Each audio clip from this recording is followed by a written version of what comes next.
Au nom du Père et du Fils et du Saint-Esprit. La paix soit avec vous.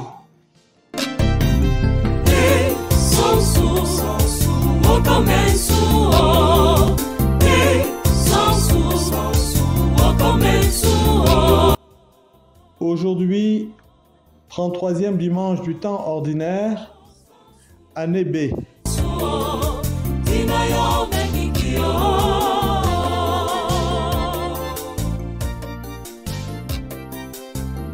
L'évangile de Jésus-Christ selon saint Marc, au chapitre 13, versets 24 à 32.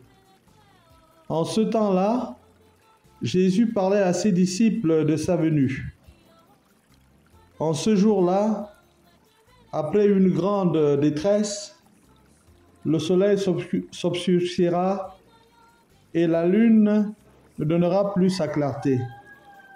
Les étoiles tomberont du ciel et les puissances célestes seront ébranlées.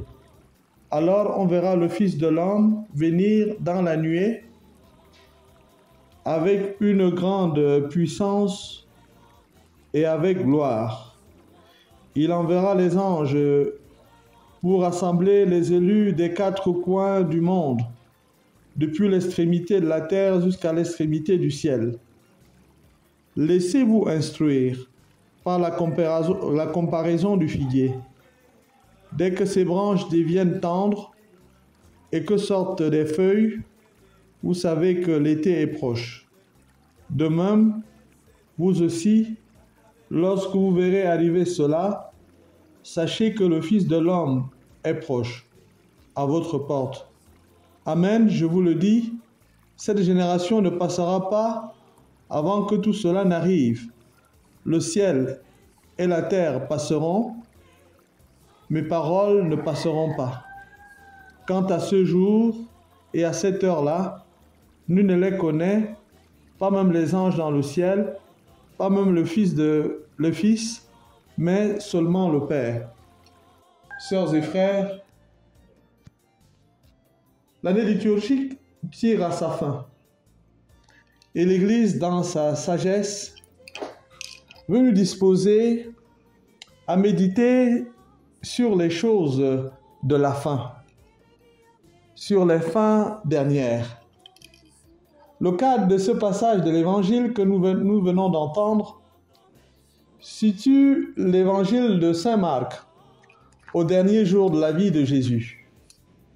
Alors qu'il allait du temple vers la Béthanie, on lui avait offert une chaleureuse hospitalité, il admirait l'édifice du temple. C'est alors que le Christ dit aux apôtres admiratifs, devant cette merveille du génie, expression par excellence du génie humain, confère Marc chapitre 13, versets 2 à 3. Je vous dis que de ce temple, il ne restera pas pierre sur pierre. Oui, le discours que nous avons entendu aujourd'hui fait suite donc à cet échange de Jésus.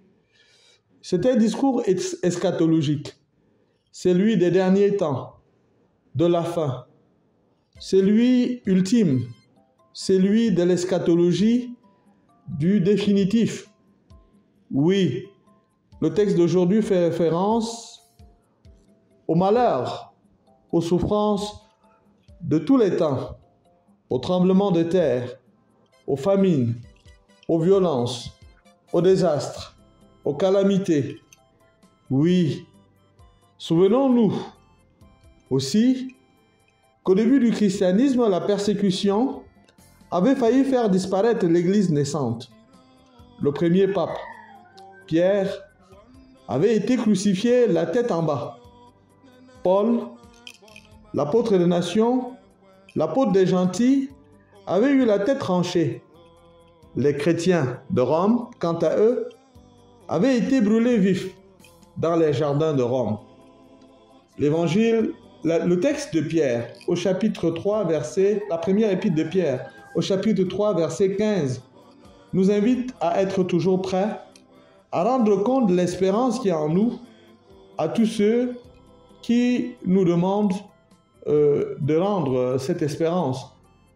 Oui, nous avons à le faire, mais faisons-le avec douceur et respect.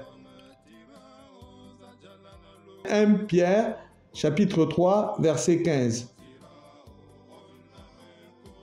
Oui, le Christ nous offre en ce dimanche une vision du futur qui doit nourrir notre espérance en la vie éternelle en Dieu, notre espérance en ce Dieu qui nous attend et qui nous aime et qui reviendra dans la gloire pour juger les vivants et les morts, et son règne n'aura pas de fin. Il nous dit d'ailleurs, « Je suis la résurrection et la vie. Celui qui croit en moi, même s'il meurt, vivra. » Sœurs et frères, n'ayez pas peur. N'ayez pas peur de la fin, mais ayons peur de ne pas avoir la grâce de rencontrer le Seigneur quand il viendra. Peut-être pourrions-nous, à volonté, relire l'évangile de Matthieu, au chapitre 25, et versets 18 à 31 et suivant, sur le jugement dernier, où nous sommes tous invités à nous disposer par des gestes d'amour.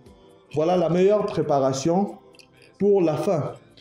La leçon est connue, le sujet de l'examen est connu tout aussi. Nous serons jugés sur l'amour.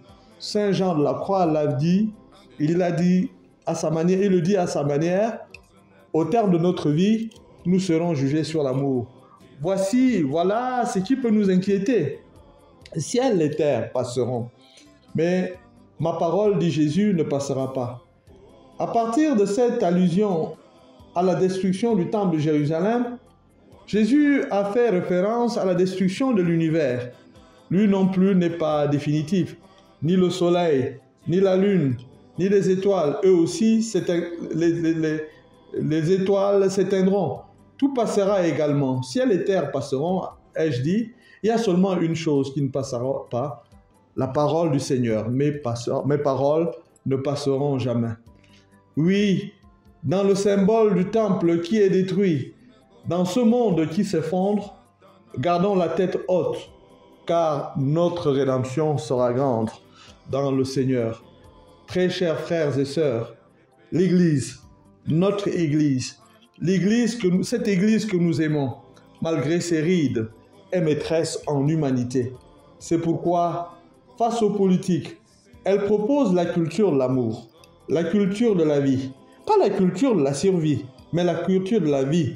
La vie qui commence en ce monde, mais la vie qui ne finit pas. En restituant à l'humanité l'espérance et le pouvoir transformateur de l'amour de Dieu qui est venu pour sauver tout l'homme, pour sauver l'homme. L'Église propose au monde la justice du royaume. Oui, il est nécessaire pour nous de continuer à parler aussi longtemps qu'il y aura à parler, aussi longtemps qu'il y aura encore un peu d'injustice en ce monde, dans ce monde. Aussi longtemps que le mal sera là, prêchons l'amour, invitant les uns et les autres à travailler pour que cette parole éternelle de notre Dieu amour s'enracine dans le cœur de tous les hommes. À quoi sert-il de gagner le monde entier si l'on est corrompu de l'intérieur? À quoi sert-il de gagner le monde entier si on y perd son âme? Le texte d'aujourd'hui coupe court et nous donne d'espérer contre toute espérance. Vous avez bien compris, toute tentative de donner une date précise pour la fin du monde révèle de la supercherie. Oui, il appartient à Dieu seul de fixer les temps et nous devons nous disposer à le rencontrer quand il viendra. Que cette attente soit une attente joyeuse. Ce texte apocalyptique que nous avons entendu n'est pas disposé à nous faire peur, mais à nous encourager à la vigilance dans ce temps d'attente qui est le nôtre. Oui, n'attendons pas la fin.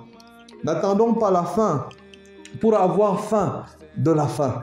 F-A-I-M. N'attendons pas la fin. Ayons la fin, F-A-I-M, de cette rencontre de Dieu qui nous invite tous à nous unir à lui, à vivre avec lui, à vivre pour lui.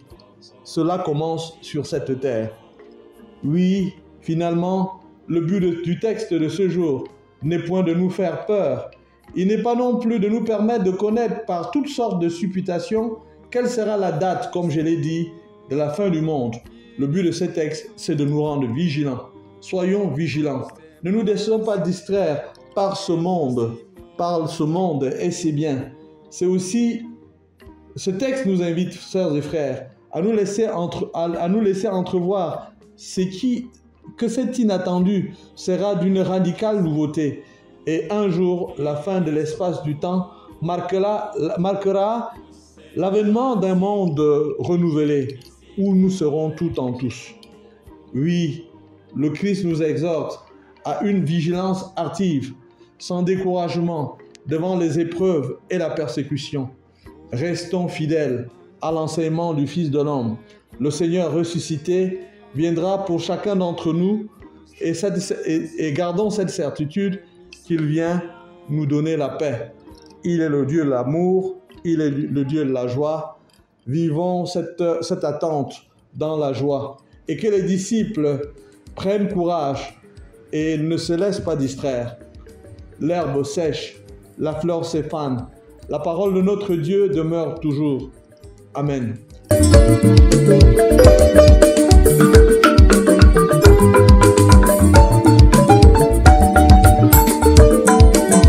La paix soit avec vous. Que la bénédiction du Dieu Tout-Puissant, Père, Fils et Saint-Esprit descendent sur vous et demeurent toujours. Bon dimanche à tous. Amen.